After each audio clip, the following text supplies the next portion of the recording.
സുഖകരമായ ഉറക്കത്തിന് തൂവൽ സ്പർശമേകുന്ന മാട്രസുകളുമായി ഹാവൻസ് മാട്രസിന്റെ പുതിയ ബ്രാഞ്ച് മേപ്പാടം സെന്ററിൽ പ്രവർത്തനം ആരംഭിച്ചു. ചിറങ്കോണം കുര്യൻസ് ആർക്കേഡിൽ പ്രവർത്തിക്കുന്ന ഹാവൻസ് മാട്രസിന്റെ പുതിയ ബ്രാഞ്ചാണ് ജനങ്ങളുടെ സ്വീകാര്യത കൊണ്ട് വീണ്ടും ചേലക്കരയുടെ ഹൃദയഭാഗത്ത് ആരംഭിച്ചിരിക്കും. കുറഞ്ഞ വിലയിൽ കസ്റ്റമൈസ്ഡ് മാട്രസുകൾ ഏവർക്കും സ്വന്തമാക്കാം. ചേലക്കര പാഞ്ഞാൾ പഞ്ചായത്തുകളിലെ കറുകക്കടവ് മെതുക റോഡ് 32 ലക്ഷം രൂപ ചെലവിൽ നവീകരിച്ചു. മന്ത്രി റിയാസ് ഉദ്ഘാടനം നിർവഹിച്ചു. ചേലക്കര പാഞ്ഞാൾ പഞ്ചായത്തുകളിലെ യാത്രക്കാർക്ക് ആശ്വാസമായി കറുകക്കടവ് മെതുക പൊതുമരാമത്ത് റോഡ് നവീകരണം പൂർത്തിയാക്കി ഗതാഗതത്തിനായി തുറന്നുകൊടുത്തു. ഓൺലൈൻ വഴി നടന്ന ചടങ്ങിൽ പൊതുമരാമത്ത് വകുപ്പ് മന്ത്രി PA മുഹമ്മദ് റിയാസ് റോഡ് ഉദ്ഘാടനം ചെയ്തു. കറുകക്കടവ് മെതുക റോഡ് 3.5 കിലോമീറ്റർ ഭാഗം BMNBC നിലവാരത്തിൽ നവീകരിച്ചിരിക്കുകയാണ്. ഏറ്റവും മനോഹരമായ റോഡായി ഈ റോഡ് മാറിയിരിക്കുന്നു. ഈ നാടിന്റെ പൊതുവികസനത്തിന് ഈ നവീകരണം ഏറെ ഗുണകരമായി മാറും എന്ന കാര്യത്തിൽ സംശയമില്ല. ഇതിനുവേണ്ടി പ്രയത്നിച്ച മുൻ മന്ത്രി പ്രിയപ്പെട്ട ശ്രീ K. രാധാകൃഷ്ണൻ, ഇപ്പോഴത്തെ MLA പ്രിയപ്പെട്ട ശ്രീ UR പ്രദീപ് എന്നിവരെ പ്രത്യേകം അഭിനന്ദിക്കുകയാണ്. ചേലക്കരയുടെ വികസന പ്രവർത്തനങ്ങൾക്ക് പൊതുമരാമത്ത് ടൂറിസം വകുപ്പുകളുടെ എല്ലാ പിന്തുണയും നൽകി വരികയാണ്. ഒട്ടനവധി വികസന പ്രവർത്തനങ്ങൾ നമുക്ക് ചൂണ്ടിക്കാണിക്കുവാൻ സാധിക്കും. ഇനിയും എല്ലാ പിന്തുണയും ഉറപ്പും നൽകുകയാണ്. നാടിന്റെ മുന്നേറ്റത്തിന് പശ്ചാത്തല മേഖലയുടെ വികസനം അനിവാര്യമാണ്. നല്ല റോഡും പാലവും ഉണ്ടെങ്കിൽ നാട്ടിൽ വലിയ മാറ്റം തന്നെ സാധ്യമാകും. കേരളം പശ്ചാത്തല വികസന മേഖലയിൽ, പ്രത്യേകിച്ചും റോഡ് വികസന മേഖലയിൽ വലിയ കുതിപ്പ് സാധ്യമാക്കിക്കൊണ്ടിരിക്കുകയാണ്. റോഡ് വികസന പദ്ധതികൾക്ക് മാത്രമായി 35,000 കോടിയിലധികം രൂപ ഈ സർക്കാർ അനുവദിച്ചു. 8,200 കിലോമീറ്ററിലേറെ റോഡുകൾ നവീകരിച്ചു. കേരളത്തിലെ പകുതിയിലധികം പൊതുമരാമത്ത് റോഡുകളും BMNBC നിലവാരത്തിലേക്ക് ഉയർത്തുമെന്ന പ്രഖ്യാപനം നടപ്പിലാക്കി. ആകെ 29,573 കിലോമീറ്റർ റോഡാണ് PWDക്ക് കീഴിലുള്ളത്. ഇതിൽ 17,749 കിലോമീറ്റർ റോഡ് BMNBC നിലവാരത്തിലേക്ക് ഉയർത്തുവാൻ 4.5 വർഷം കൊണ്ട് തന്നെ സാധിച്ചിരിക്കുകയാണ്. നിർമ്മാണം പോലെ തന്നെ പരിപാലനത്തിന് മുൻതൂക്കം നൽകിയുള്ള നൂതനമായ പദ്ധതികൾ ആവിഷ്കരിച്ച് നടപ്പിലാക്കി. പരിപാലന കാലാവധി കഴിഞ്ഞ റോഡുകളിൽ അറ്റകുറ്റപ്പണിക്ക് റണ്ണിംഗ് കോൺട്രാക്ട് നടപ്പിലാക്കി. അത് വിജയകരമായി മുന്നോട്ട് പോവുകയാണ്. 32 ലക്ഷം രൂപയുടെ പ്രത്യേക റിപ്പയർ പദ്ധതിയിൽ ഉൾപ്പെടുത്തിയാണ് റോഡിന്റെ നവീകരണം പൂർത്തിയാക്കിയത്. പാതയിൽ 1.50 മീറ്റർ സ്പാൻ വരുന്ന 3 കൾവർട്ടുകളുടെ നിർമ്മാണവും 300 മീറ്റർ നീളത്തിൽ ഡ്രൈനേജ് വർക്കുകളും സുരക്ഷ ഉറപ്പാക്കുന്ന പാർശ്വഭിത്തി സംരക്ഷണവും ഇതിനോടനുബന്ധിച്ച് പൂർത്തിയാക്കി. ഇതോടെ മഴക്കാലത്ത് റോഡ് തകരുന്നതും വെള്ളക്കെട്ടുണ്ടാകുന്നതും പൂർണ്ണമായും ഒഴിവാക്കാനാകും. K. രാധാകൃഷ്ണൻ MP നാടമുറിച്ച റോഡ് നാടിന് സമർപ്പിച്ചു. പൂർത്തീകരിക്കാൻ വേണ്ടി കഴിഞ്ഞതിലുള്ള സന്തോഷം പങ്കുവയ്ക്കുന്നതോടൊപ്പം തന്നെ അതിനുവേണ്ടി പ്രവർത്തിച്ച നമ്മുടെ കരാറുകാരെയും അതിനേക്കാൾ ഉപരി നമ്മുടെ പൊതുമരാമത്ത് വകുപ്പ് ഉദ്യോഗസ്ഥന്മാരെയും ഞാൻ പ്രത്യേകമായിട്ട് അഭിനന്ദിക്കുകയാണ്. ഈ നാടിൻ്റെ നന്ദിയും കടപ്പാടും രേഖപ്പെടുത്തുകയാണ്. അറിയാൻ പണം അനുവദിക്കാൻ പ്രയാസമില്ല, പക്ഷേ പണി തീരാനാണ് പ്രയാസം. പല സ്ഥലത്തുമുള്ള പ്രശ്നമാണ്. പല സാങ്കേതിക തടസ്സം പറഞ്ഞുകൊണ്ട് പണി പൂർത്തീകരിക്കാതിരിക്കുന്ന സ്ഥിതിയാണ്. ഒരുപക്ഷെ ഇതിൻ്റെ പണിയും സാങ്കേതിക തടസ്സം പറഞ്ഞുകൊണ്ട് നീട്ടിക്കൊണ്ടുപോകാമായി.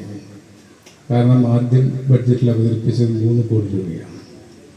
പിന്നീടാണ് എസ്റ്റിമേറ്റ് എല്ലാം എടുത്ത് പണി തുടങ്ങിയ സമയത്താണ് കൾവർട്ടിൻ്റെ പണി കൂടി വേണമെന്ന് പറഞ്ഞത്. പിന്നീട് അഡീഷണലായിട്ട് 32 ലക്ഷം രൂപ കൂടി കണ്ടെത്തേണ്ടതുണ്ട്. സാധാരണ രീതിയിൽ അത് അനുവദിക്കാൻ പിന്നെയും കുറേ കാലതാമസം വരും.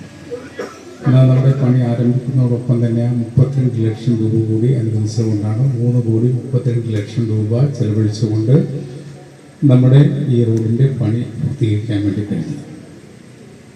ഇവിടെ നമ്മുടെ മന്ത്രി സൂചിപ്പിച്ചല്ലോ, മനുഷ്യനെ സംബന്ധിച്ചിടത്തോളം ഏറ്റവും പ്രധാനപ്പെട്ടതാണ് യാത്രാ സൗകര്യം. യാത്രാ സൗകര്യം എത്ര വർദ്ധിച്ചാലും പോരാതെ വരുന്ന സ്ഥിതിയാണ് ഇപ്പം നമ്മുടെ റോഡിലേക്ക് ഇറങ്ങാൻ നമുക്ക് കാണാൻ കഴിയുന്നത്. കാരണം അത്രയേറെ വാഹനങ്ങൾ വർദ്ധിച്ചു കഴിഞ്ഞിട്ടുണ്ട്. നമ്മുടെ തൃശ്ശൂർ ടൗണിലൊക്കെ തന്നെ നേരത്തെയൊക്കെ പോയി വരാൻ നമുക്ക് വളരെ പെട്ടെന്ന് കഴിയും. ഇപ്പോൾ പോയാൽ 1 മണിക്കൂറെങ്കിലും ഇതിൻ്റെ അത് വെച്ച് ഇനി നമ്മൾ പരിപാടി കൊടുക്കാൻ പാടില്ലെന്ന് എനിക്ക് ബോധ്യമുണ്ട്. കാരണം നമ്മൾ നിശ്ചയിച്ചതിനെ കഴിഞ്ഞാൽ 3/4 മണിക്കൂറൊക്കെയാണ് വൈകി വരുന്നത്. അതായത് റോഡ് തടസ്സം, അത്രയധികം വാഹനങ്ങളാണ്. നമ്മുടെ കേരളത്തിലെ ജനസംഖ്യക്കനുസരിച്ചുകൊണ്ട് വാഹനങ്ങളുടെ ജനസംഖ്യയും വർദ്ധിച്ചുകൊണ്ടിരിക്കുക. അപ്പം അതനുസരിച്ചിട്ടുള്ള റോഡ് ഉണ്ടാക്കുക എന്നുള്ളത് ഏറ്റവും പ്രധാനപ്പെട്ട കാര്യമാണ്. ഇപ്പോൾ 35,000 കോടി രൂപ ചെലവഴിച്ചുകൊണ്ട് നമ്മുടെ റോഡ് നിർമ്മിച്ചു എന്ന് ബഹുമാനപ്പെട്ട മന്ത്രി പറഞ്ഞു. ഇനി നമുക്ക് ആവശ്യമാണ് ഏറ്റവും നല്ല റോഡുകൾ ഉണ്ടാകുക ഗ്രാമീണ മേഖലയിൽ ഉണ്ടാക്കുക. നമ്മുടെ ഇവിടെ ഗ്രാമീണ മേഖലയിലാണ് കൂടുതൽ വാഹനങ്ങൾ പോകാനുള്ളത്. അപ്പോൾ ഗ്രാമീണ മേഖലയിൽ റോഡുകളടക്കം നല്ല റോഡുകളായില്ലെങ്കിൽ അവിടെയും പഴിയും ചീത്തയും കേൾക്കേണ്ടി വരും. വാഹനം ഓടിച്ചു പോകുന്നവർ ചീത്ത പറഞ്ഞിട്ടാണ് പോകുമല്ലേ? അതാണ് അതിൻ്റെ പ്രത്യേകത. സ്ത്രീകൾ ഇഷ്ടംപോലെ വാഹനം ഓടിക്കാൻ തുടങ്ങി, അപ്പോൾ ചീത്ത കൂടാൻ തുടങ്ങി അല്ലേ? യുവ പ്രദീപ് MLA ചടങ്ങിൽ അധ്യക്ഷനായിരുന്നു. ഇങ്ങനെയാവും എന്നൊരു 4-5 കൊല്ലം മുമ്പ് സ്വപ്നം കണ്ടിട്ടുണ്ടാവില്ല ആരും. മനോഹരമായ രീതിയിൽ ഹൈവേ പോലെയാണ് ഇപ്പോൾ ആയിട്ടുള്ളത്. വളവും ചെരിവും നോക്കി വേണം വീടുകൾ അങ്ങോട്ടും ഇങ്ങോട്ടും കിടക്കാൻ എന്ന് മാത്രം. കുട്ടികളെ പുറത്തേക്ക് വിടുമ്പോൾ ഒരു ശ്രദ്ധയും ഉണ്ടാവണം. കാരണം അതിവേഗത്തിലാണ് വാഹനങ്ങൾ ഇതുവഴി കടന്നു പോകുന്നത്. നമുക്ക് പ്രിയങ്കരനായ നമ്മുടെ രാധേട്ടൻ, അദ്ദേഹം മന്ത്രിയായുള്ള സമയത്താണ് ഈ പദ്ധതിക്ക് വേണ്ടി പണം ഗവൺമെൻറ് സമ്മർദ്ദം ഉണ്ടാക്കി കൊണ്ടുവരികയും കൊടുക്കുകയും ചെയ്തു. പിന്നീട് അത് പണി ആരംഭിക്കുന്ന സമയത്ത് ഉപതെരഞ്ഞെടുപ്പിലൂടെ ഞാനും വരികയുണ്ടായി. നമ്മുടെ മണ്ഡലത്തിൽ ചെറിയ തോതിൽ മാത്രമാണ് ഇനി ഇത്ര നിലവാരത്തിലുള്ള റോഡുകളായി മാറാൻ വേണ്ടി ബാക്കിയുള്ളൂ. ബാക്കിയെല്ലാം ഇതുപോലെ നിലവാരത്തിലുള്ള റോഡുകളായി, മനോഹരമായ റോഡുകളായി മാറിയിട്ടുണ്ട്. നേരത്തെ ഇവിടെ ബഹുമാനപ്പെട്ട മന്ത്രി സൂചിപ്പിച്ചു, ഏകദേശം 4 വർഷം കൊണ്ട് 35,000 കോടി രൂപ ചെലവഴിച്ചുകൊണ്ടാണ് കേരളത്തിലെ മാറ്റം. ഇതിനു മുമ്പ് 5 കൊല്ലം മുമ്പ് ഒന്നാം ഇടതുപക്ഷ സർക്കാരും വലിയ തോതിൽ ഇതുപോലെ കേരളത്തിൻ്റെ മുഖച്ഛായ തന്നെ മാറ്റിയിട്ടുണ്ട്. എന്ത് പറഞ്ഞാലും, ഈ സർക്കാരിൻ്റെ എന്ത് കുറ്റം പറഞ്ഞാലും നമ്മൾ ഒരു കാര്യം നോക്കണം, രാജ്യത്ത് ഇതുപോലെ ഏറ്റവും കൂടുതൽ റബ്ബറൈസ്ഡ് റോഡുകൾ നടത്തിയ ഒരു സംസ്ഥാനം കേരളമാണ്. അത് ഒരു തർക്കവുമില്ല. നല്ലപോലെ ആളുകൾക്ക് സഞ്ചരിക്കാനും യാത്ര ചെയ്യാനും പറ്റുന്ന ഒരു അന്തരീക്ഷം കേരളത്തിനകത്ത്. Panjal panchayat president V Thankamma, Chelakkara panchayat president MK Padmaja, vice president P Krishnankutty, AK Unnikrishnan, Nirmala Ravikumar, Ellissery Viswanathan എന്നിവർ സംസാരിച്ചു. പൊതുമരാമത്ത് വകുപ്പ് ഉദ്യോഗസ്ഥരായ MK സ്മിത, ഹരിപ്രസാദ് തുടങ്ങിയവരും ചടങ്ങിൽ പങ്കെടുത്തു.